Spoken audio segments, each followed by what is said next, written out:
Lep pozdrav vsem in dobrodošli na novem predavanju ASEF Mladi umi, ki ga organizira Ameriška slovenska izobraževalna fundacija. Pred začetkom naj vas opozorim, da se predavanje snema z razlogom, da ga bomo pozneje objavili na YouTubeu in si ga bodo lahko gledali tudi tisti, ki se v tem momentu niso mogli pridružiti. Projekt ASEF Mladi umi je program, ki spodbuja mlade k predstavitvi svojega raziskovalnega dela v okviru štipendijskega obiska v tujini. Namen takšnih predavanj je, da se znanstvene raziskave predstavi na poljuden in razumen način. Trudimo se, da tovrstni projekti dosežejo čim večjo publiko, zato se povezujemo tudi z lokalnimi organizacijami, ki delujejo v krajih, iz katerih prihajajo predavatelji. S tem se poskuša doseči navezovanje in vključevanje mladih v lokalno slovensko okolje. Struktura današnjega predavanje je sledeča.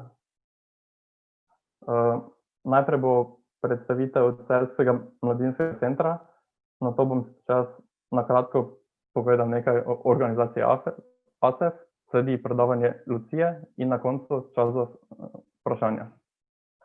Sedaj bi pa jaz kar predal besedo Senti Šnak, strokovni sodelavki za program iz Celjskega mladinskega centra.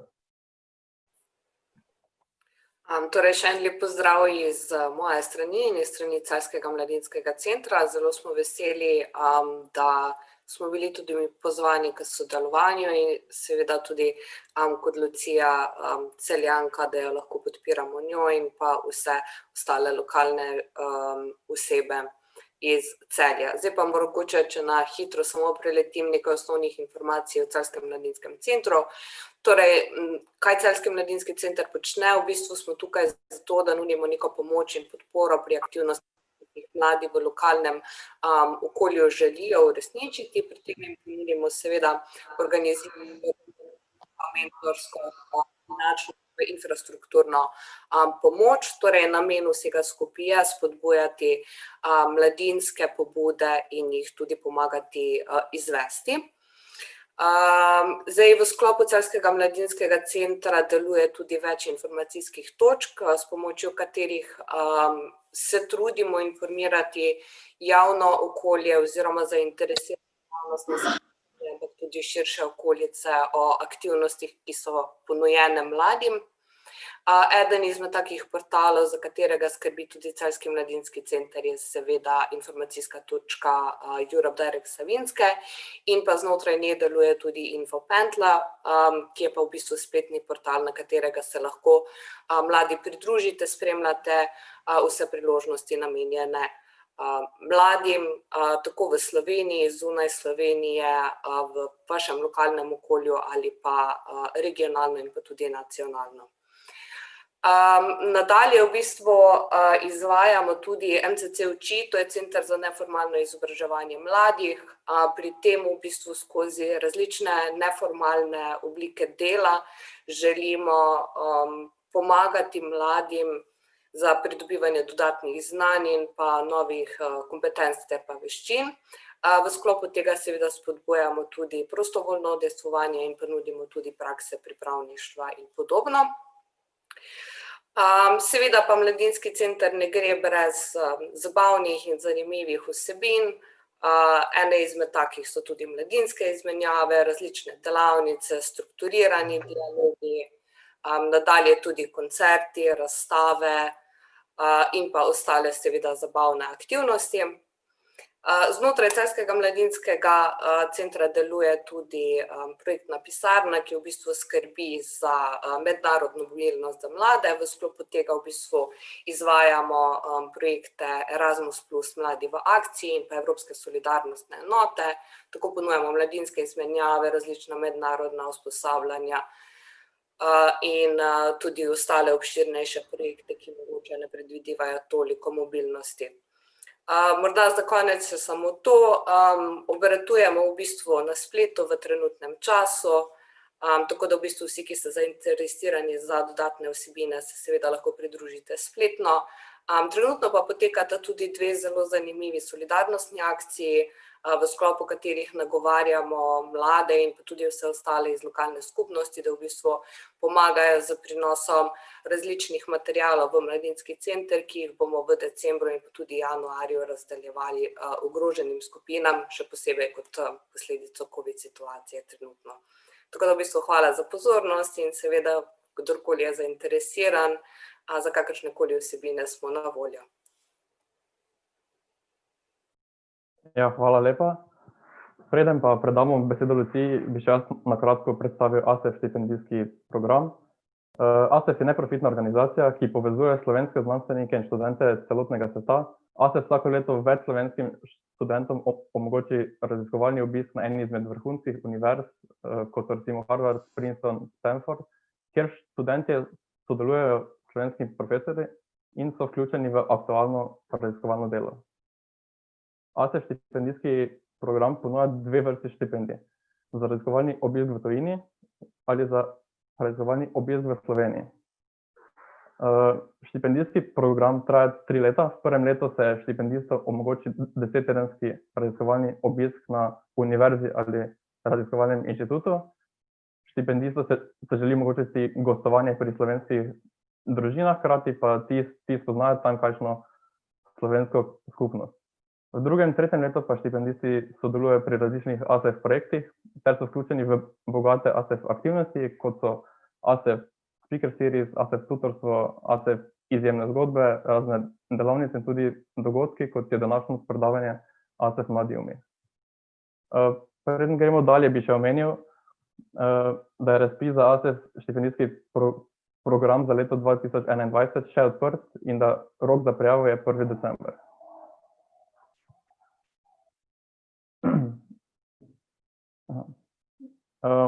Sedaj pa dovolite, da predstavim Lucijo. Lucija je mlada raziskovalka, doktorska študentka, asistentka in magistrica sociologije. V letu 2018 je s pomočjo organizacije ASEF obiskala univerzo v Oklahomi v ZDA, kjer se je pod mentorstvom dr. Ane Bračič kalila v terenskem delu v obdobju ameriških mestnih senatorskih volitev, proučevala pa je tudi odnose seljenih Srbov do beguncev iz Sirije. Magistrirala je iz področja uporabe zvestnih poznanstev pri iskanju zaposlitve med mladimi v 10 državah jugovzhodne Evrope. Njena magistrska naloga je bila izbrana za najboljše magistrsko delo s področja mladih v Sloveniji v letu 2019 po izboru Mladinskega sveta Slovenije. Kot mlada raziskovalka se trenutno v sklopu mednarodnega projekta MeCreate ukvarja z načini vključevanja priseljenih učencev in dijakov v šolsko in širšo skupnost. Zdaj pa še rad samo opozoril, da lahko že med predavanjem postavljate vprašanja preko povezave www.sli.do, kjer je koda ASEF Mladi umi, kar bom dal tudi v chat, da bo lažje. Zdaj pa predam besedo Luciji. Hvala. Lep pozdrav iz štajerskega konca in hvala za vabilo. Kot je bilo že omenjeno, jaz v bistvu pripadam tisti generaciji ASEF študentov, ki so imeli možnost raziskovalnega obiska v ZDA leta 2018. V bistvu natanko na današnji dan pred 2 letoma sem se vrnila iz zvezne države Oklahoma. Takrat me je za štipendistko izbrala doktorica Ana Bračič, ki je bila zaposlena na univerzi v Oklahomi na oddelku za politične vede. Danes Ana dela na univerzi v Michiganu, tako da bi moja izkušnja tokrat bila verjetno manj povezana z nekaterimi kulturnimi stereotipi, pa tudi kulturnimi šoki, ki so prisotni na ameriškem jugu. Kot je bilo že omenjeno, moje ključno raziskovalno delo v tistem času je bilo v bistvu izvajanje vzporednih volitev oziroma tako imenovanih exit poll na vmesnih senatorskih volitvah, ki so potekale takrat novembra. Jaz sem bila ena izmed vodij volilne enote, kjer smo izvajali te vzporedne volitve. Dali so me sicer v najbolj belsko volilno enoto, zato da smo se izognili morebitnim konfliktom oziroma kakim neprijetnim situacijam ali pa incidentom. Imela sem tudi to čast, da sem bila edina od vodij volilne enote obiskana strani lokalnega šerifa, kar je bila takrat kar precej strašljiva izkušnja, ampak danes se v bistvu predvsem hahljam. Mi smo takrat v bistvu delali na enem mobilnem laboratoriju, ta Community Engagement and Experiments Lab. To pomeni, da smo v bistvu s svojim laboratorijem potovali med različnimi volilnimi enotami. Volivci so prišli na volišče, oddali svoj glas in potem smo jih naključno izbirali, da so prišli k nam izpolnjevati anketo, ki je bila povezana v bistvu z njihovimi političnimi stališči. Tudi to je bilo precejšnje presenečenje oziroma kulturni šok, ker se mi zdi, da v Sloveniji, kadar vprašamo koga bo volil ali pa koga je volil na zadnjih volitvah, mogoče pridemo pač do tega, za katero politično opcijo so v smeri desnice, levice, kaj bolj konkretno pa je včasih težko izbrskati, ker je pač to navadno dojeto kot zelo osebni podatek in podobno. Medtem ko tam v volilni enoti, kjer sem bila sama, so ljudje v bistvu že, ko so lezli iz avtomobilov in ko so videli nas, študente, kako izvajamo vzporedne volitve, so že začeli kričati stavke, kot so recimo I just want Trump out of his office in podobno in so zelo jasno izražali svoje politične namere. To sicer ni bilo edino raziskovalno delo, ki sem ga tam upravljala. Ukvarjala sem se tudi v bistvu s kvalitativno analizo odnosa Srbov, ki so bili v 90-ih izgnani iz srbske krajine in kakšen odnos imajo v bistvu do beguncev iz Sirije. Hkrati sem študente poučevala metodologije terenskega dela in pa takrat sem v bistvu postavila tudi teoretično zaslombo raziskave, ki vam jo bom danes predstavila. Toliko o raziskovalnem obisku. Definitivno je pač bila to izjemna priložnost, ki je, vsaj tako kot danes gledam na njo, kar močno vplivala na moje nadaljnje raziskovanje, pomagala mi in pri osebnostni rasti in pri profesionalni rasti, tako da če je slučajno kdo med vami tak, ki omahuje ali bi se prijavil ali ne, je odgovor vsekakor da. Zdaj, odkot pravzaprav sploh motivacija za tole raziskavo? Zdaj, kot nekdanja gimnazijka in potem tudi študentka družboslovne fakultete oziroma družboslovja kot takega, sem se kar pogosto soočala z stavki, kot so, saj v Sloveniji itak ni služb, če ne poznaš pravih ljudi, v družboslovju ne moreš dobiti zaposlitve, če ne uporabiš zvez in poznanstev, v Sloveniji itak vse zmenjeno in samo pač prava poznanstva ti odprejo vrata. Hkrati so pa potem bile tudi razne medijske objave, kot vidite recimo naslove tu prikazane, ki so pač to malodušje, ki je vladalo med nami družboslovci, pa nasplošno se mi zdi, da med mladimi le še okrepilo. In to me je v bistvu motiviralo, da sem se odločila, da bomo empirično preverili, koliko sploh take izjave držijo vodo. Zdaj, mi konkretno danes se bomo pogovarjali o tem, koliko mladi v bistvu uporabljajo zveze in poznanstva, ko iščejo zaposlitve, oziroma tudi kakšna stališča imajo. Ampak malo bolj znanstveno in malo bolj formalno smo pa temu takrat v obliki raziskovalnih vprašanj rekli takole. Zanimalo so nas stališča mladih glede uporabe neformalnih praks pri zaposlovanju. Zanimalo nas je tudi, kako razširjene so te neformalne prakse pri iskanju zaposlitve v Sloveniji med mladimi in pa koga mladi najpogosteje prosijo za pomoč, kadar iščejo zaposlitev s pomočjo neformalnih praks. Naše raziskovalno delo je bilo v bistvu sestavljeno iz 3 metodoloških postopkov. Najprej je bil izdan anketni vprašalnik, ki smo ga delili samo med slovenske respondente.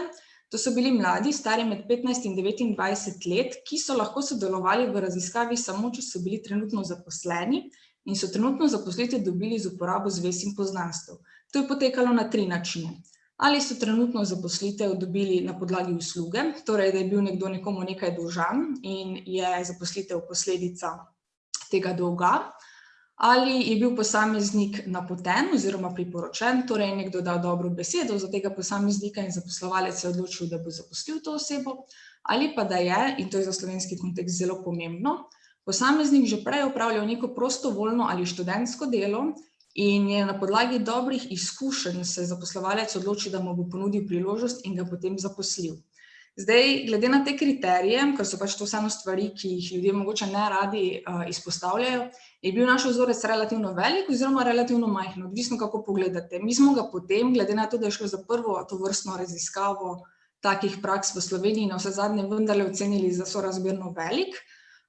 Kar se tiče vzorca, pa bi mogoče izpostavila še to, da so v bistvu v raziskavi prednjačili mladi iz podravske statistične regije, potem je sledila savinjska statistična regija in potem še ostale.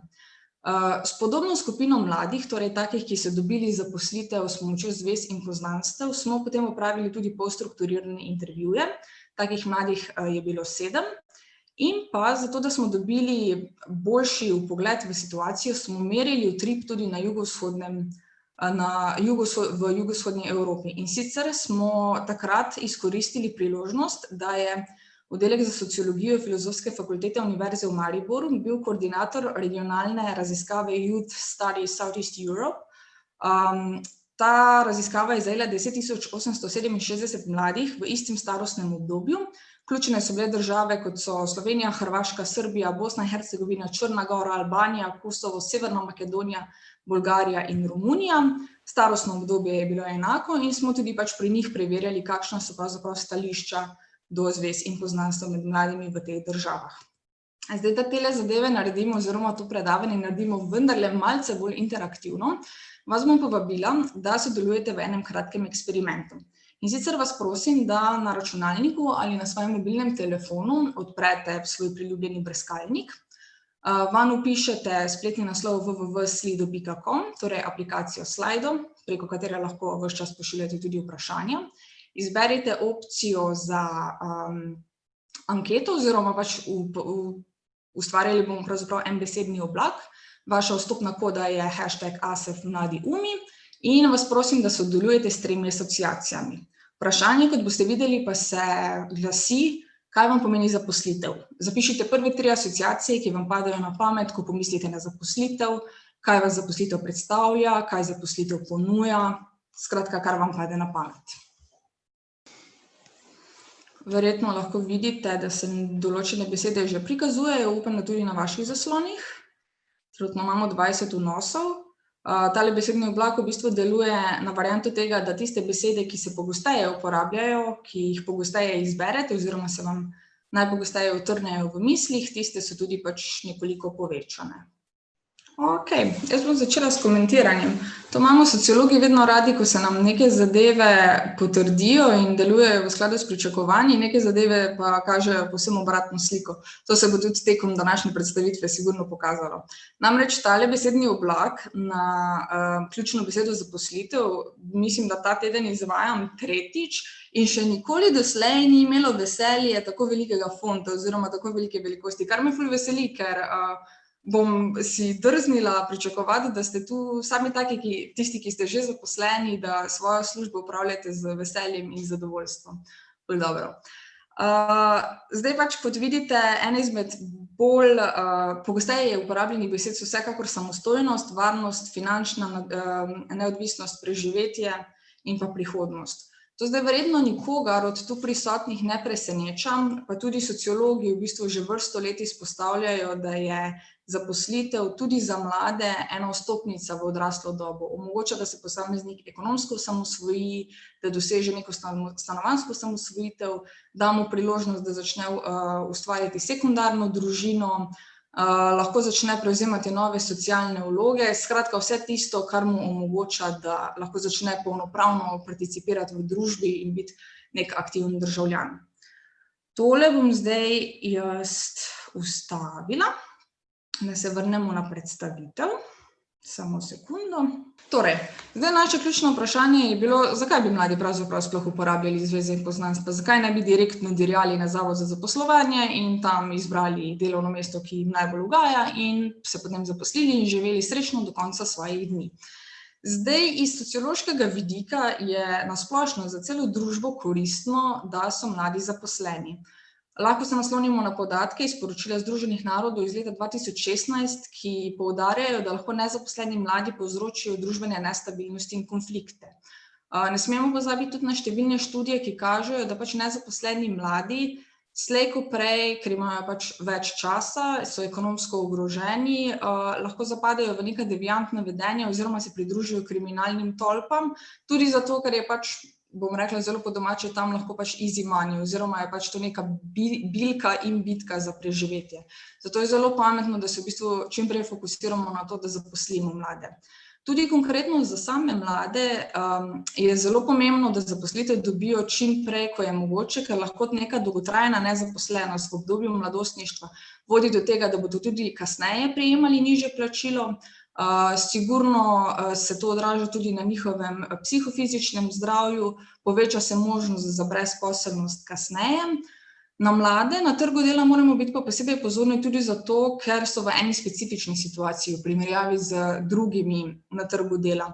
Namreč zanje je značilno pomanjkanje delovnih izkušenj in to je ponavadi za zaposlovalce, ki iščejo kandidate slab znak, ker si ne želijo, da delavca, ki ga bodo izbrali ves čas, to so vse situacije, zanj učne situacije, da nima nobenih pravih praktičnih veščin, nobenega praktičnega znanja in se potem vzpostavi nek začaran krog. Mladi ne morejo do službe, ker jih delodajalci vidijo kot take, ki nimajo dovolj izkušenj, ki nimajo dovolj znanja, ampak hkrati jim pač tudi ne ponudijo priložnosti, oziroma mladi ne pridejo do teh priložnosti, da bi lahko pridobivali izkušnje in potem bili bolj konkurenčni na trgu dela.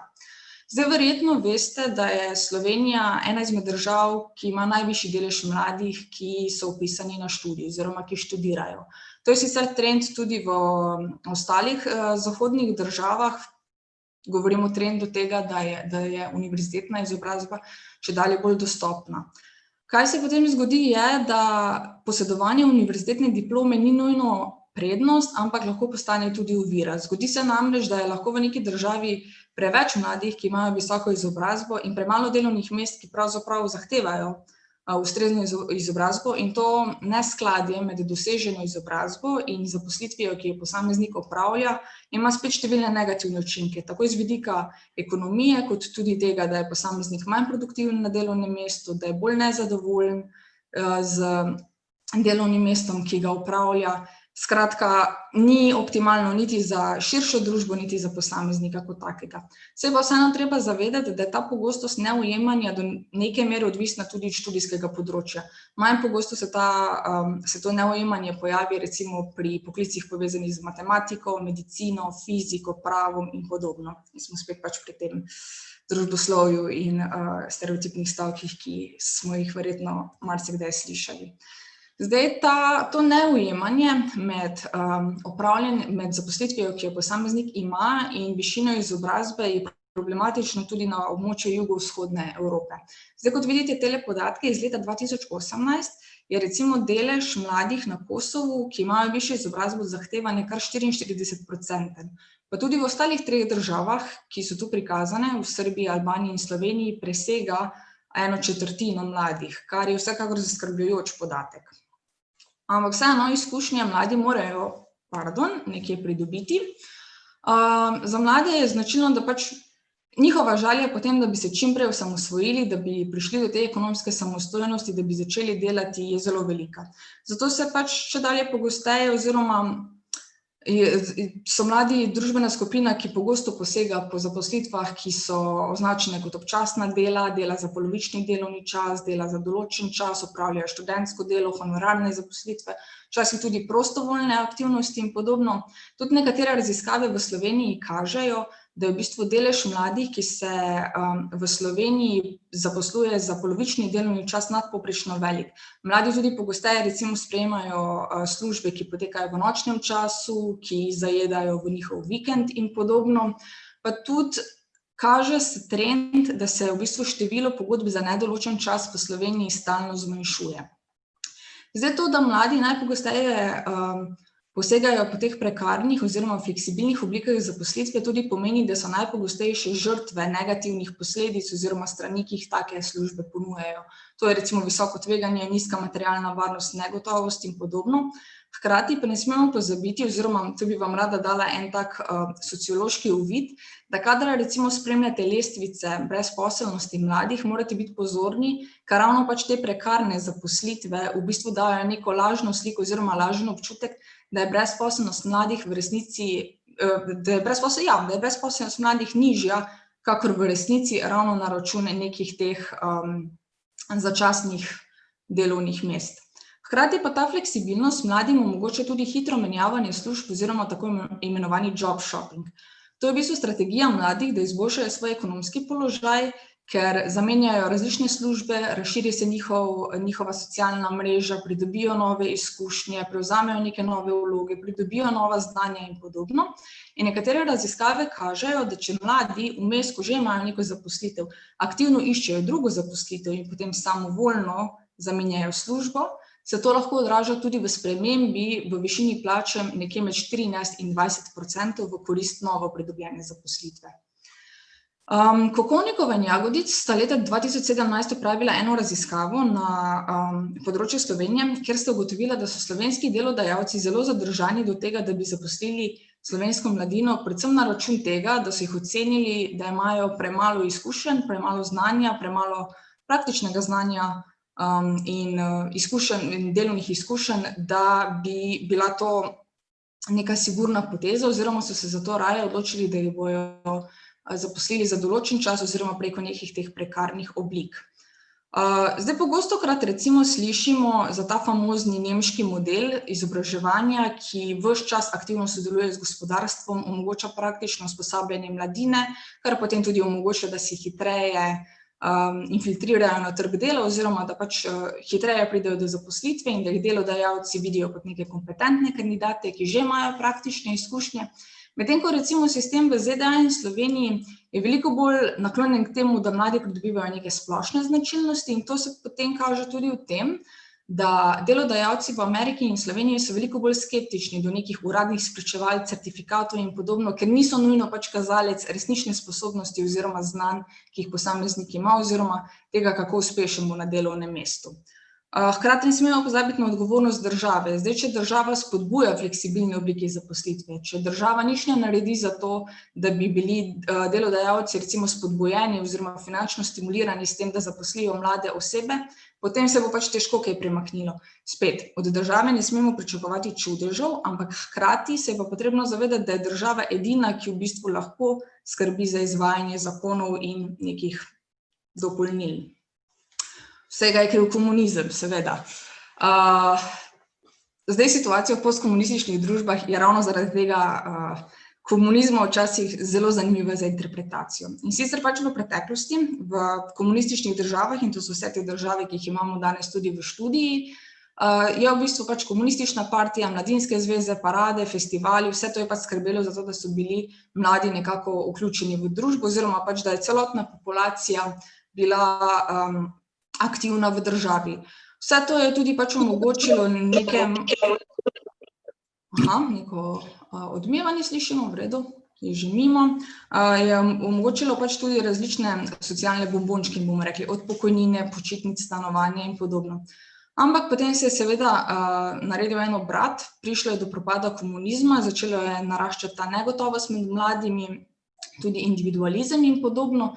Mladi niso točno več vedeli, kaj lahko pričakujejo, začela je naraščati tudi ta skepsa do politikov, cinizem, nezaupanje in do države in do delodajalcev, so se pa recimo okrepile vezi med sorodniki in prijatelji ter znanci. Bolj je bila na delu pač ta miselnost, da država že ne bo poskrbela zame, ampak sigurno se pa lahko zanesem na svojo družino, na svoje prijatelje, oni mi bodo pomagali. Z vstopom v Evropsko unijo se je sicer situacija nekoliko izboljšala za mlade, v smislu tega, da smo dobili priložnost, da začnemo študirati v tujini, da se zaposlimo v tujini, da pridobivamo znanja širom Evrope in podobno, ampak to v resnici v postkomunističnih državah ni toliko izboljšalo odnosa, kar se tiče zaupanja in do države, in do politike zaposlovanja. Še vedno je pač ostal ta nek nezaupljiv odnos, cinizem, iskanje v bistvu bližnjic s pomočjo sorodnikov in prijateljev. To pa pač potrjujejo tudi nekatere raziskave, ki kažejo, da od leta 2008 mladina v jugovzhodni Evropi, z izjemo Albanije, izraža bolj strpna stališča do različnih neformalnih praks, od kupovanja ocen, dajanja in jemanja podkupnine, preskakovanje vrst v bolnišnicah, na uradih, banki in podobno, pri uporabljanju zvez in poznanstev. Skratka, vse gre nekako v smer normalizacije korupcije. Zdaj v sociologiji dobro vemo, da bolj kot je posameznik, bolj kot ima goste in široko razširjene socialne mreže, bolje vpet v družbo. In zakaj je to koristno?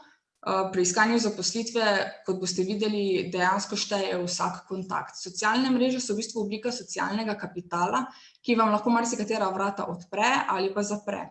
Zdaj, socialno mrežo najpreprosteje razumemo kot skupek oseb, s katerimi ste povezani na osnovi sorodstva, prijateljstva ali pa nekih drugih osebnih vezi. Vsak od nas ima formalne socialne mreže in pa neformalne socialne mreže. Zdaj se tudi pogostokrat prepletajo. Ja, ok, spet veliko odmevanja.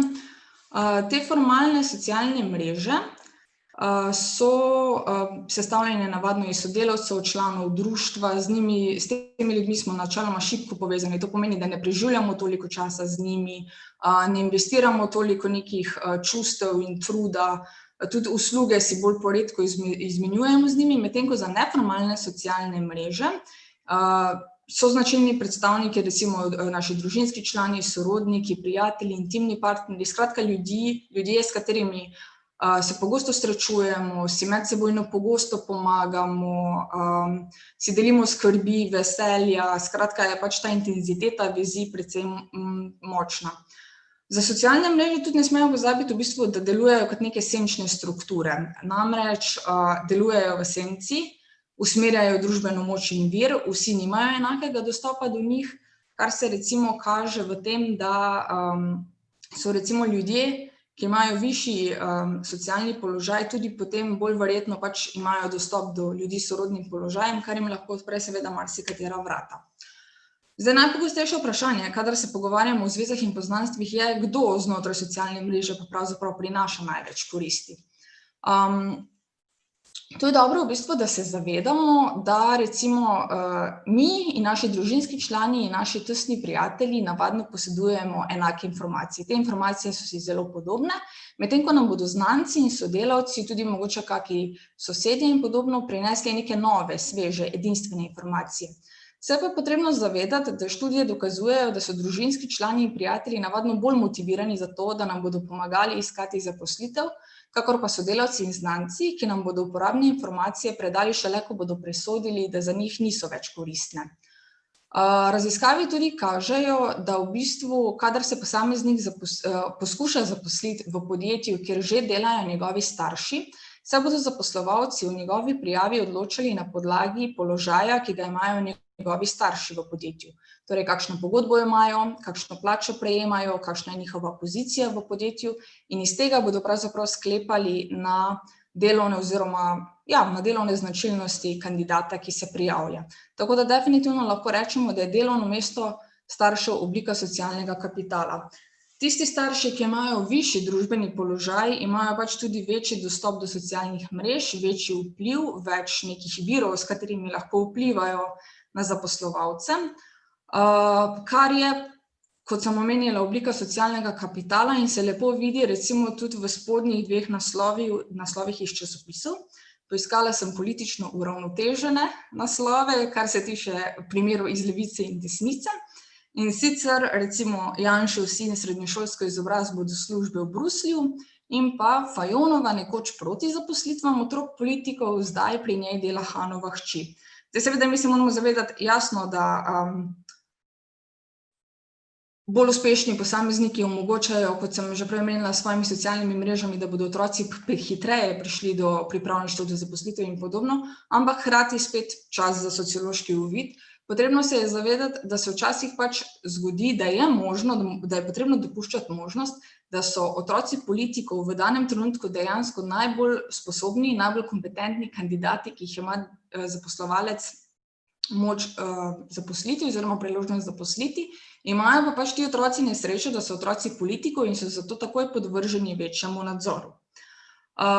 Študije recimo kažejo, če smo prej omenili, da se najbolj splača pravzaprav iskati informacije v nekih ohlapnih mrežah, v nekih združbah nekdanjih sošolcev, sodelavcev, znancev in podobno, se recimo izkaže, da predvsem mladi, ki so nižje izobraženi, ki imajo nižji ekonomski status, ženske, pa tudi priseljenci najpogosteje iščejo pomoč pri družini in prijateljih. Za njih bi naj bilo v bistvu značilno, da v svoji socialni mreži navadno nimajo takih ljudi, ki bi jim lahko pomagali priti do nekih uporabnih informacij in prestižne zaposlitve. Na tem mestu bi želela izpostaviti tudi, da ni pač dovolj, da posameznik uporablja zveze in poznanstva kar tako, ampak je pomembno, koga ima pravzaprav v socialni mreži, kdo so njegove zveze in poznanstva. Namreč razlika je, če vi dobite od zveze in poznanstva informacijo o tem, da nekdo zaposluje oziroma da se nekje odpira priložnost in oziroma ali vi dobite to informacijo strani osebe, ki ima sposobnost vplivati na tistega, ki zaposluje, ali pa je pač to ta oseba, ki dejansko zaposluje. Zdaj v literaturi, ki se ukvarja z metodami iskanja zaposlitve, načeloma ločimo 3 načine iskanja zaposlitve. Formalne metode so iskanje zaposlitve na Zavodu za zaposlovanje s pomočjo različnih zaposlitvenih agencij, brskanje po časopisnih oglasih, po internetnih portalih, kot so LinkedIn in podobno. Potem so neformalne metode, kjer vi aktivirate svojo socialno mrežo. To pomeni, da za pomoč prosite prijatelje, sorodnike, znance, sodelavce, sošolce, skratka, kogarkoli, ki ga imate v svoji socialni mreži in za katerega presodite, da ima koristne informacije. Potem je pa še tretji tip, in sicer neposredna prijava. To pomeni, da na primer pošljete na podjetje življenjepis, čeprav delovno mesto ni odprto. Pri tem bi rada izpostavila tudi vidik telekombinacije, in sicer, da se v bistvu ves čas potrjuje, da bodo najhitreje prišli do zaposlitve tisti mladi, ki bodo kombinirali različne metode, ki se ne bodo fokusirali samo na eno, ampak bodo poskušali iz vsake od metod dobiti najboljši mogoč rezultat. Bolj malo nam pa pri vsem tem skupaj pomaga to, da študije že leta v različnih časovnih presekih, pravzaprav od 70 let dalje, kažejo, da skoraj polovica vseh služb pride s pomočjo družine, prijateljev in znancev, torej so sklenjene z neko intervencijo družinskih članov, prijateljev in ljudi iz naših socialnih mrež. Zaposlovanje preko zvez in poznanstev ima svoje prednosti in slabosti. Ena izmed prednosti je sigurno hitra selekcija informacij. To je prednost, ki je dobra tako za zaposlovalca, kakor za tistega, ki išče zaposlitev, ker na tak način dobimo informacije o kandidatu, ki nam sicer preko življenjepisa ne bi bile dostopne. V smislu njegovih osebnostnih lastnosti, kako točen je, kakšen odnos ima do dela, je zanesljiv, ni zanesljiv, medtem ko delavec na tak način dobi informacije o tem, kakšno razpoloženje vlada v delovni ekipi, kakšne ugodnosti obstajajo tudi sicer, skratka neke neodvisne podatke, ki niso toliko povezani recimo s plačo, ampak na splošno s klimo, z delovnimi pogoji in podobno. Študije tudi kažejo, da se na tak način, ko posameznik že pozna nekoga na delovnem mestu, ki ga zasede, sproži hitrejša socializacija oziroma integracija v delovno ekipo. Hkrati ta metoda seboj prinaša nizke stroške, tako za tistega, ki posameznika zaposli na tak način, ker je manjša verjetnost, da ga bo mogel odpustiti, ker je bilo v bistvu neko selekcijsko sito že narejeno, in hkrati tudi za tistega, ki išče zaposlitev, sploh če si predstavljamo, da je to mogoče že dolgotrajno brezposelna oseba, ki res nima tega privilegija, da bi razmetavala z resursi. Potem obstajajo tudi določeni indici, da ker že obstaja nekdo, ki tega kandidata pozna, da bo potem tudi prevzel neko mentorsko vlogo oziroma vlogo varuha na delovnem mestu in bo poskrbel zanj. Pa tudi kaže se, da so v bistvu ljudje, ki se zaposlijo s pomočjo zvez in poznanstev, navadno tudi bolj odgovorni na delovnem mestu, ker čutijo odgovornost do tega, ki ga je priporočil oziroma dal dobro besedo za posameznika. Obstajajo pa seveda tudi negativne plati takega zaposlovanja. Tako zaposlovanje namreč omogoča situacijo, kjer informacije krožijo samo v določenih krogih. To pomeni, da pač ne glede na to, kako sposoben je morda nekdo, če se ne giba v pravih krogih, ne bo dobil informacije, kar tudi pač sproža diskriminacijo, postavlja ovire na poti enakih možnosti do zaposlitve in pa pojavlja se pač tudi zaprtost, ker pač socialne mreže v bistvu izključujejo druge že po svoji naravi in ponovno pač predajo informacije samo določenemu delu ljudi. Zdaj, če se osredotočimo na nekaj najbolj zanimivih rezultatov, mi smo v bistvu najprej pogledali, vprašali smo te mlade iz 10 držav, kako pomembne se jim zdijo zveze in poznanstva pri iskanju zaposlitve v njihovi državi. Lestvica je bila postavljena od 1 do 5, 1 je pomenilo, da so povsem nepomembne in 5, da so zelo pomembne. Zdaj, tisto, kar lahko najprej vidite, je, da v nobeni izmed držav zveze in poznanstva niso nepomembne. Vse posod so bile vrednosti preko 3,5, to pomeni, da pač vsaj neko pomembnost so jim pripisovali.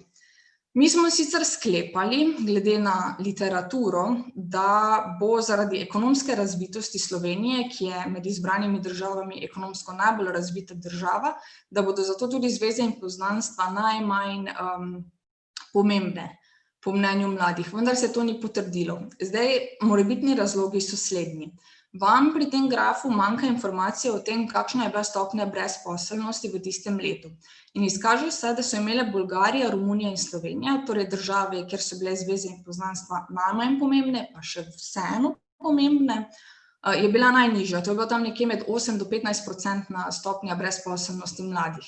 Medtem ko na drugi strani, tam, kjer imamo Bosno in Hercegovino, je bila v tistem letu stopnja brezposelnosti mladih kar 50%.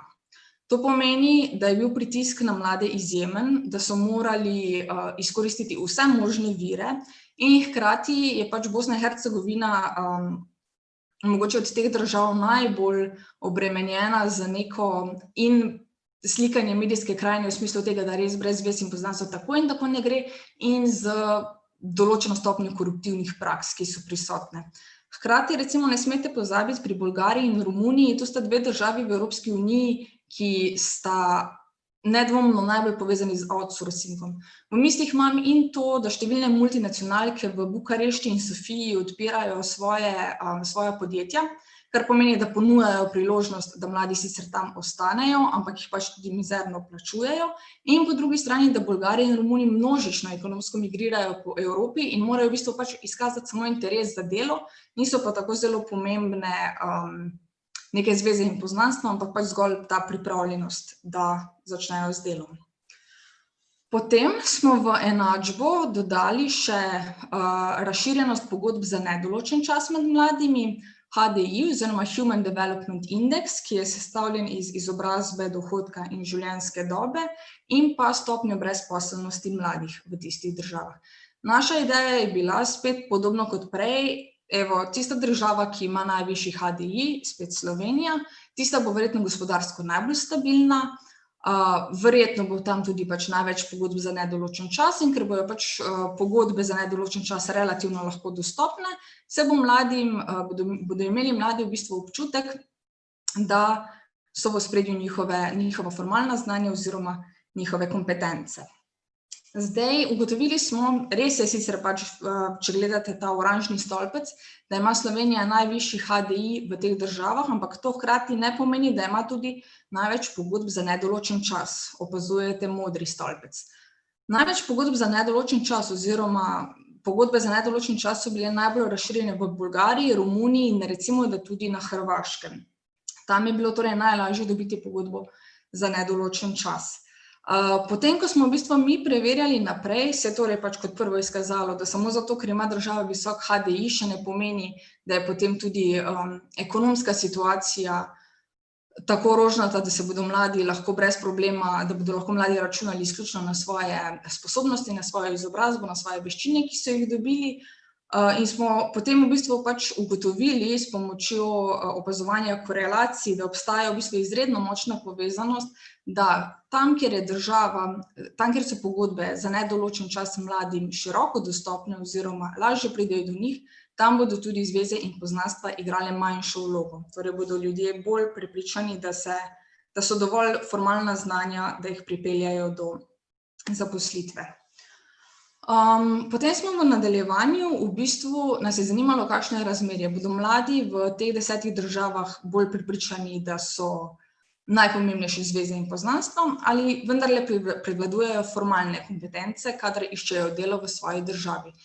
Iz literature smo mi upravičeno sklepali, da se bo zgodilo, da bodo v vseh državah, prav zaradi tiste normalizacije korupcije, ki sem jo prej omenila, in postkomunistične preteklosti, da se bo zgodilo, da bodo v vseh 10 državah mladi rekli, jasno, zveze in poznanstva so najbolj pomembne, formalne kompetence capljajo nekje za njimi. In se ponovno to ni povsem potrdilo, vsaj ne v vseh državah, ker kot vidite so bile recimo kompetence pomembnejše za mlade v Bolgariji, v Romuniji, v Sloveniji, na Kosovu in Albaniji. Zdaj razlogi se spet nanašajo v bistvu na določene zadeve, ki sem jih že prej izpostavila. Od tega outsourcinga v smislu tega, da imajo pač priložnost mladi za zaposlitev že itak, da je nizka stopnja brezposelnosti v nekaterih teh državah, da je za države značilno, da ima veliko ekonomskih migrantov, ki se premikajo po celotni Evropi oziroma predvsem po zahodni Evropi in tam zlahka dobijo delo. Za Slovenijo recimo mladi vedo, da so določena delovna mesta, ki imajo zelo jasno postavljene formalne kriterije, ki se jih ne da zaobiti, recimo, da je določena stopnja izobrazbe, ki mora biti dosežena, da lahko sploh opravljaš neko delo in ti zveze in poznanstva pri tem nič ne pomagajo, če nimaš recimo dokončane druge stopnje izobrazbe. Skratka, vsi taki razlogi sigurno vplivajo na to, da so v teh državah formalne kompetence vendarle prevladale, medtem ko pri tistih, kjer je slika obratna, je rezultat večinoma podvržen ali temu, da je pač brezposelnost mladih velika in je zato tudi pritisk na mlade večji, da mediji slikajo podobo tega, da v državi tako brez korupcije ne gre, in pa pač splošna kultura, ki vlada v družbi.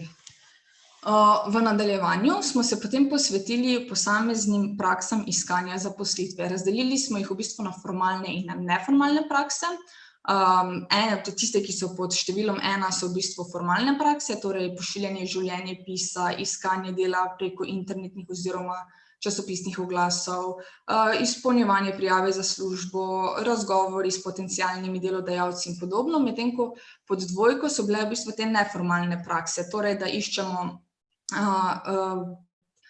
preko poznanstev notranje informacije o delodajalcu, da se udeležujemo nekih neformalnih dogodkov, da bi tam spoznali delodajalca, da se vključujemo v politične stranke, religijske organizacije, kakršnekoli druge organizacije z namenom, da bi tam spoznali potencialnega delodajalca, ali pa pač, da poskušamo v bistvu dobiti informacije iz strani prejšnjih nekdanjih sodelavcev, nekdanjih delodajalcev in podobno. Skratka, spet, da aktiviramo svojo socialno mrežo. Najprej nas je v bistvu temeljno naše vprašanje je bilo, mladi v Sloveniji, tu se zdaj v tem delu predstavitve osredotočamo samo na mlade v Sloveniji, A pogosteje uporabljate formalne prakse, kadar iščete zaposlitev, ali ste zdaj v tem obdobju, ko ste iskali zaposlitev, se pogosteje poslužili teh neformalnih praks. Izkazalo se je, da so mladi Slovenci bolj naklonjeni, oziroma mladi v Sloveniji, tako se moram izraziti, so bolj naklonjeni formalnim praksam. Razlika zdaj sicer ni bila enormna, se je pa vseeno pač pokazala določena tendenca k iskanju na formalen način. No, potem smo bili pa nekoliko bolj konkretni in nas je zanimalo, kolikokrat so v času zadnjega iskanja zaposlitve naredili kaj od navedenega. Tu so šle v bistvu te različne oblike iskanja službe, smo jih povprašali po pogostosti. Zdaj recimo ta prva, da so iskali informacije pri sorodnikih in prijateljih, se je torej pojavila najmanj 5-krat, oziroma od 3 do 5-krat v njihovem zadnjem obdobju. Vidite, da je to v bistvu pač prva in najpogosteje izbrana možnost, medtem ko so se najmanj pogosto odločali, da so se vključili v politično stranko z namenom, da bi tam spoznali delodajalca. Rada bi vas opozorila na stanje na lestvici, kar se tiče kontaktiranja Zavoda za zaposlovanje. Zdaj, to njegovo nizko uvrstitev na lestvici je potrebno interpretirati v luči tega, da je za mlade značilno, da najprej izkoristijo vse ostale možnosti in se šele nazadnje odločijo za iskanje dela preko Zavoda za zaposlovanje. Hkrati pa bi vas rada opozorila tudi na tole prostovoljno ali honorarno delo pri delodajalcu. To je za slovenski kontekst izredno pomembno, ker pravzaprav ta del pokriva to, o čemer sem že prej govorila, in sicer o razširjenosti študentskega dela v Sloveniji. Torej, da posameznik opravlja študentsko delo in potem ga mogoče na podlagi nekih dobrih izkušenj delodajalec vendarle zaposli. Zdaj, na to konfuzno vlogo Zavoda za zaposlovanje bi rada opozorila tudi z naslednjim citatom iz enega izmed intervjujev. In sicer pravi takole: Tudi na Zavodu za zaposlovanje imaš razgovore s svetovalko. Tam si ustvariš profil, na podlagi katerega ti pošiljajo prosta delovna mesta. Na tem profilu lahko označiš tudi neke druge zadeve, ne samo formalno izobrazbo. Ko sem se pogovarjal s svetovalko, mi je pogosto rekla, da če poznam koga, ki mi lahko kaj ponudi, naj nujno zagrabim, saj večina ljudi dobi delo na tak način. Tudi oni se zavedajo, da večina zaposlitev pride preko zvez in ne preko tistih njihovih SMS-ov. Potem nas je zanimala še ena zadeva, in sicer, kje se zdi mladim, da zveze in poznanstva oziroma meritokratični kriteriji igrajo bistveno vlogo, in to v javnem sektorju ali v zasebnem sektorju. Po eni strani si namreč lahko mislimo, da je zasebni sektor načeloma bolj občutljiv za kakovost svojega kadra, ker so bolj dejansko pač odvisni od rezultatov, ki jih proizvajajo, medtem ko po drugi strani jim je prihranjeno to, da niso oni zavezani, da objavljajo oglase za delo na straneh Zavoda za zaposlovanje oziroma da jih javno objavljajo, ampak si pač lahko privoščijo več svobode znotraj tega. Po drugi strani se treba zavedati, da javni sektor še vedno velja za nek svet igral med mladimi, zato ker ponuja precej bolj stabilno zaposlitev, plačane dopuste, bolniške, porodniške in podobno, in si mladi v bistvu zelo želijo delati v javnem sektorju. Hkrati se pač zavedajo, da tudi v javnem sektorju veljajo določene omejitve, ampak imajo pač vseeno občutek, da s primernimi poznanstvi oziroma z zvezami se mogoče pač tudi tam odpre kakšna priložnost. Zdaj, ti meritokratični kriteriji, ki smo jih mi uporabili, so bili recimo dosežena formalna izobrazba, pretekle delovne izkušnje, ki si jih je posameznik pridobil, dodatno usposabljanje, ki jih je mogoče dobil, in pa sposobnosti kot take. Mi smo pač preverjali, kje so bili ti naši respondenti zaposleni, in izkazalo se je, da so tisti, ki so bili zaposleni v zasebnem sektorju, tudi pač sicer je v bistvu pač rezultat te analize pokazal, da bi naj v zasebnem sektorju imeli pač prednost meritokratični kriteriji, medtem ko so zveze in poznanstva bolj pomembna, kadar posameznik išče zaposlitev v javnem sektorju.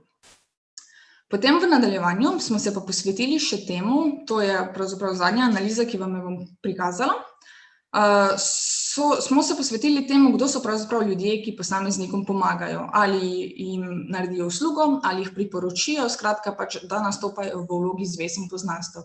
Zanimalo nas je torej, ali se ljudje pogosteje obrnejo na prijatelje, na sorodnike, sodelavce, sosede, osebe iz soseske, člane političnih strank, člane verske skupnosti, kakorkoli. Zdaj, v našem primeru najprej se je izkazalo, da je v bistvu tam nekje 73% primerov, kjer je prišlo v bistvu do intervencije zvez in poznanstev, ta intervencija prišla strani prijateljev in sorodnikov. Torej, mladi, ki so prišli do zaposlitve z uporabo zvez in poznanstev, so prišli do zaposlitev zato, ker so jim pomagali prijatelji ali sorodniki.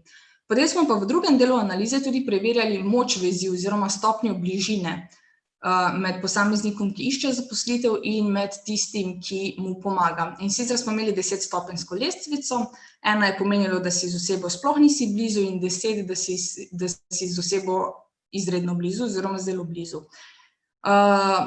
Lestvico smo v bistvu, mejo za to lestvico smo postavili pri vrednosti 6 ali več, in tudi tam se je v bistvu izkazalo, da ljudje, s katerimi so si mladi pomagali, da so dobili zaposlitev, so bili ljudje, katerih vez so ocenili z 10, 9, mogoče 8. Redko kdaj je šlo pač pod to, skratka, da so s temi ljudmi močno povezani in na njih so v bistvu lahko računali, in ti ljudje so jim potem pomagali pridobiti zaposlitev. Zdaj, ena izmed ključnih sklepov te predstavitve, pa tudi te raziskave kot take, so v bistvu naslednjih 5 točk. In sicer s to analizo oziroma raziskavo smo ugotovili, da se mladi navkljub raznim medijskim naslovom, ki sem vam jih pokazala, navkljub mogoče splošnemu malodušju, pa tudi navkljub nekaterim študijam, še vedno pogosteje zanašajo na formalne metode iskanja zaposlitve, kakor na neformalne. Izkazalo se je tudi, da kadar so uporabili zveze in poznanstva, so to pomoč prejeli predvsem strani prijateljev in sorodnikov. To je za mlade v bistvu tudi logično, ker so glede na svoje življenjsko obdobje v nekem omejenem položaju, kar se tiče razširjenosti socialne mreže. Nimajo še tako razširjene socialne mreže, da bi lahko posegali po nekih nekdanjih sodelavcih, nekdanjih delodajalcih in podobno. Mi, ko smo začeli v bistvu s to raziskavo, smo izhajali iz predpostavke, da ja, seveda, neformalne prakse zaposlovanja oziroma uporaba zvez in poznanstev se bo slej ko prej povezala z nepotizmom, oziroma sigurno tudi do določene mere s tem, da bodo to predvsem usluge. Torej, zaposlitev bodo dobili ljudje, ki mogoče niso najbolj sposobni za neko delovno mesto, poznajo pa pač pravi ljudi, ki jim lahko omogočijo, da pridejo do zaposlitve. Ampak naša analiza je pokazala, da je v bistvu v 60%, ko je prišlo do intervencije strani zvez in poznanstev, to prišlo v obliki priporočila. To pomeni, da je kandidat bil priporočen oziroma da je nekdo dal dobro besedo zanj in se je na tak način izkazalo, da so v bistvu delodajalci potencialno dobili najboljšega možnega kandidata. Govorimo pravzaprav o tako imenovanem manhuntingu, ko dobimo v bistvu na tak način ljudi, ki se mogoče sicer sploh ne bi prijavili na delovno mesto in tudi formalno izpolnjujejo vse pogoje in so tudi sicer zaradi nekih svojih dodatnih lastnosti najboljši mogoči kandidati. To zelo plastično v bistvu prikaže tale izsek iz intervjuja, ki vam ga bom prebrala, in sicer: če nekdo priporoči nekoga na podlagi dobrih izkušenj, kar je moj primer, ali pa če nekdo dela kot študent in je prepoznan kot nekdo, s katerim bi lahko dolgoročno sodeloval, se mi to zdi zelo v redu. To bi spodbujala marsikje. Tako veš, da nekdo pozna sistem, je živel v podobni situaciji in ni vsaka situacija učna situacija. Prehod bo lažji. Problematično pa se mi zdi, da nekdo zaposli nekoga samo zato, ker je hčerka od nekoga ali ker dela uslugo nekomu. Ali ker se pač tako dela v Sloveniji, ker je v politični stranki in podobno. Naslednja dva sklepa, ki sta tudi pomembna, sta seveda to, da se je izkazalo, da več kot je v državi mladih, ki imajo pogodbo za nedoločen čas, manjši povprečni pomen zvez in poznanstev, in pa, da so meritokratični kriteriji pomembnejši v zasebnem sektorju. Ta naša raziskava ima seveda tudi določene omejitve, in sicer zaradi samoocenjevalnih vprašalnikov, ki smo jih uporabili, smo v bistvu dobili samo neko parcialno informacijo, preko katere ne moremo pretirano posploševati. Problem te študije je tudi to, da smo v bistvu vključili le iskalce zaposlitve, ne pa tudi delodajalce, kar bi sigurno pač razširilo uvide. In pa tisto, kar se mogoče raziskovalci premalokrat zavedamo, tudi to, kako smo določene postavke oblikovali, kje so bile v vprašalniku in kako so bila vprašanja postavljene, lahko do določene mere vpliva na odgovore, ki jih posamezniki dajejo. Zdaj na tem mestu bi pač izpostavila samo še, oziroma bi rada izrazila svojo zahvalo dvema osebama, ki sta bili izredno pomembni pri snovanju te raziskave, in sicer eden izmed teh je izredni profesor dr. Miran Lavrič iz oddelka za sociologijo Filozofske fakultete Univerze v Mariboru, ki je budno bdel in nad to raziskavo in nad regionalno raziskavo med mladimi v jugovzhodni Evropi, ki jo je omogočila nemška fundacija Friedrich Ebert Stiftung, in pa seveda doktorici Ani Bračič, ki je v bistvu pomagala tako pri kvalitativnem delu raziskave, kot tudi pač pri teoretični zasnovi tega raziskovalnega dela. In v bistvu pomembno vlogo je imela pač tudi sama organizacija ASEF, ki je v bistvu omogočila ta obisk, dostop do baz podatkov, ki so v bistvu omogočile, da je ta raziskava pokazala to, kar je pokazala. Super, hvala Lucija za to predstavitev. Zdaj bi pa kar šli na vprašanja. In sicer, prvo vprašanje.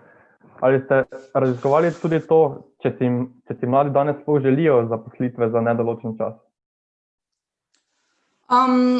Neposredno v vprašalniku ne, v intervjujih ja, in tudi pač z naslonitvijo na nekatere tuje študije je pač definitivno situacija taka, da večina mladih, zdaj se bom pri tem odgovoru fokusirala predvsem na mlade v Sloveniji, ja. Definitivno si želijo zaposlitev za nedoločen čas, ker pač ta prinaša s seboj določeno varnost, ki je v družbi, kot je naša, v bistvu zelo zaželena.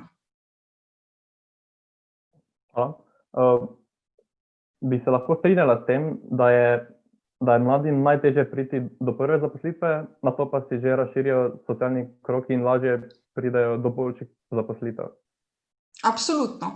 Verjetno je to odvisno tudi od tega, kakšna je ta prva zaposlitev, ampak sigurno pač, ko posameznik pride do prve zaposlitve, se odprejo tudi neke priložnosti, razširi se socialna mreža, navsezadnje imaš tudi ta zaznamek v življenjepisu, da nekje si že opravljal delo, da je nekdo že zaupal vate oziroma ti dal priložnost, tako da sigurno pač je od prve zaposlitve lahko marsikaj odvisno, ampak po izkušnjah oziroma pogovorih z mladimi se mi zdi tudi, da je izjemnega pomena to, kaj posameznik počne poleg študija.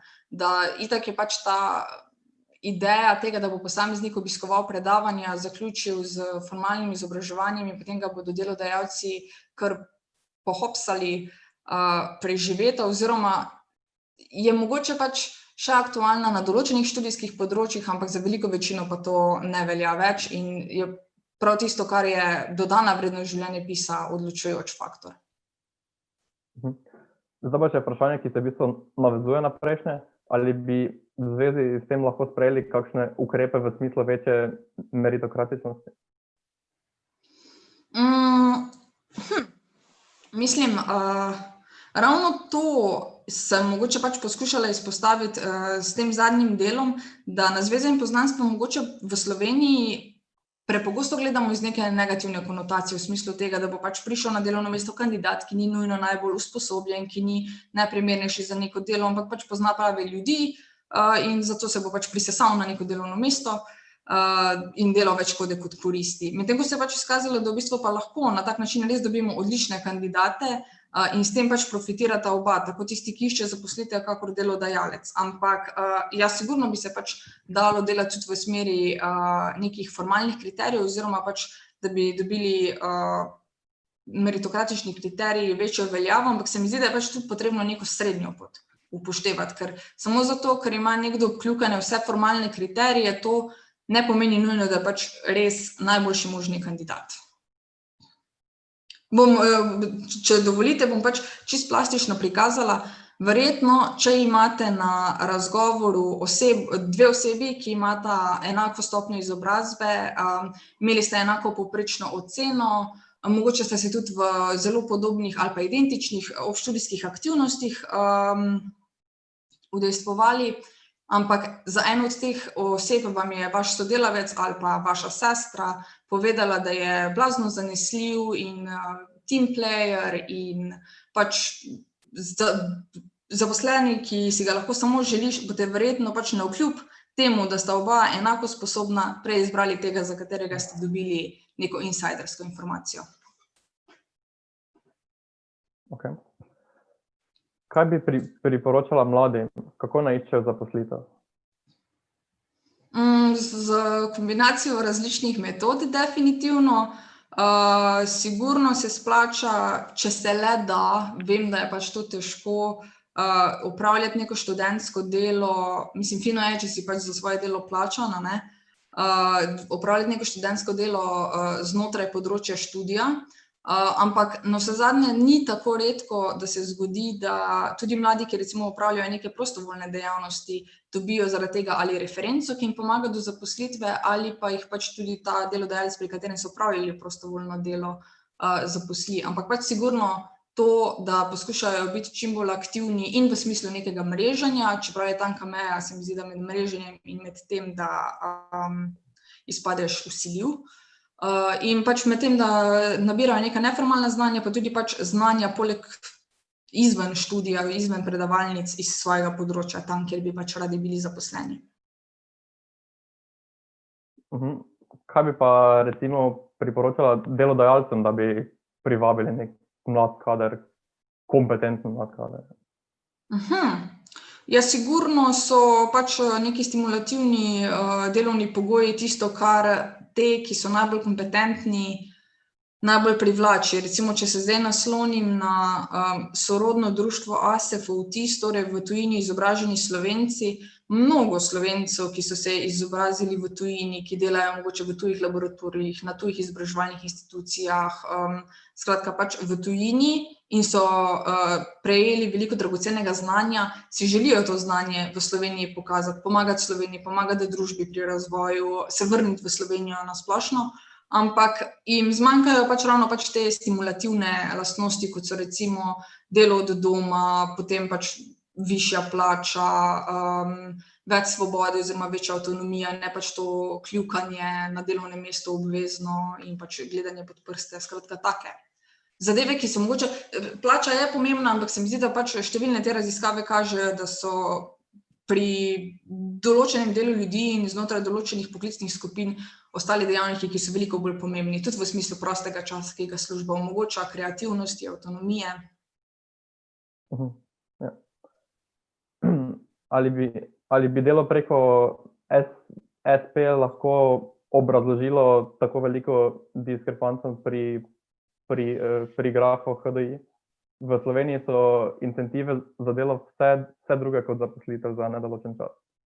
Ja, absolutno, sigurno, do določene mere, definitivno. Mislim, tako sem rekla, pač ogromno je tega pritiska na odpiranje SP-jev, ogromno je tega pritiska z nekimi avtorskimi pogodbami, pogodbami za določen čas, skrajšan čas, prikrivanja, delanja na študentsko napotnico še daleč v pozno mladost in podobno, tako da sigurno je tudi pač del tega se izraža na grafu. Odlično opažanje.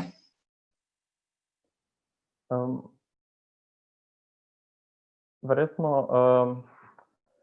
se metode iskanja zaposlitve z leti spreminjajo in kakšne metode se ti zdi, da bodo pomembne v prihodnosti in kaj bo poleg tistega socialnega mreženja mladih, kje se najčejo služijo in na kak način? Metode se sigurno spreminjajo. Zdaj najprej na mikronivoju bom rekla, da če se najprej izkaže, da mladi iščejo zaposlitev pri družini, sorodnikih in prijateljih oziroma pa z njihovo pomočjo, se potem, ko dosežejo oziroma zasedejo neko delovno mesto, začnejo potem kasneje bolj obračati na te sodelavce, na poslovne stike, na poslovne partnerje in podobno. In je že v tem ena razlika, koga pravzaprav kontaktirajo. Pa pač tudi bolj se opogumijo za to, da pošiljajo življenjepise, tudi če delovno mesto ni odprto. Zdaj, če pa poskušam pogledati v magično kroglo, kaj se bo dogajalo v prihodnosti, en del je sigurno pač to, mogoče manj izražen v Sloveniji, v tujini pa sigurno že precej izražen, je sigurno pač to iskanje preko LinkedIn oziroma pač ta manhunting, kjer zaposlovalci iščejo oziroma profilirajo kandidate. Glede drugega bi pač težko sklepala zdajle v tem trenutku.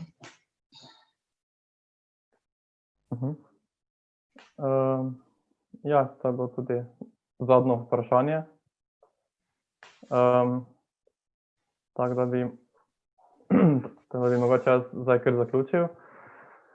Hvala vsem, da ste se nam pridružili na tem prijetnem večeru. Posebej se zahvaljujemo Luciji za zanimivo predavanje in pa Celjskemu mladinskemu centru za to organizacijo dogodka. Vabimo vas, da obiščete našo stran, nas povšečkate na socialnih omrežjih, da boste lahko spremljali aktualne zadeve. Hkrati bi vas prosil, da izpolnite anketo o dogodku, ki ste jo pa prej namenili. Preden pa se odjavimo, bi vas še rad povabil na naslednjo predavanje ASEF Amadiumi, ki bo 21. decembra ob 19. uri. Predavala bo Pia Marija Oblak, ASEF 2019 in magistrska študentka biologije. Govorila bo o možnostih razgradnje plastike s pomočjo mikroorganizmov. To je to. Hvala lepa in lep večer še naprej.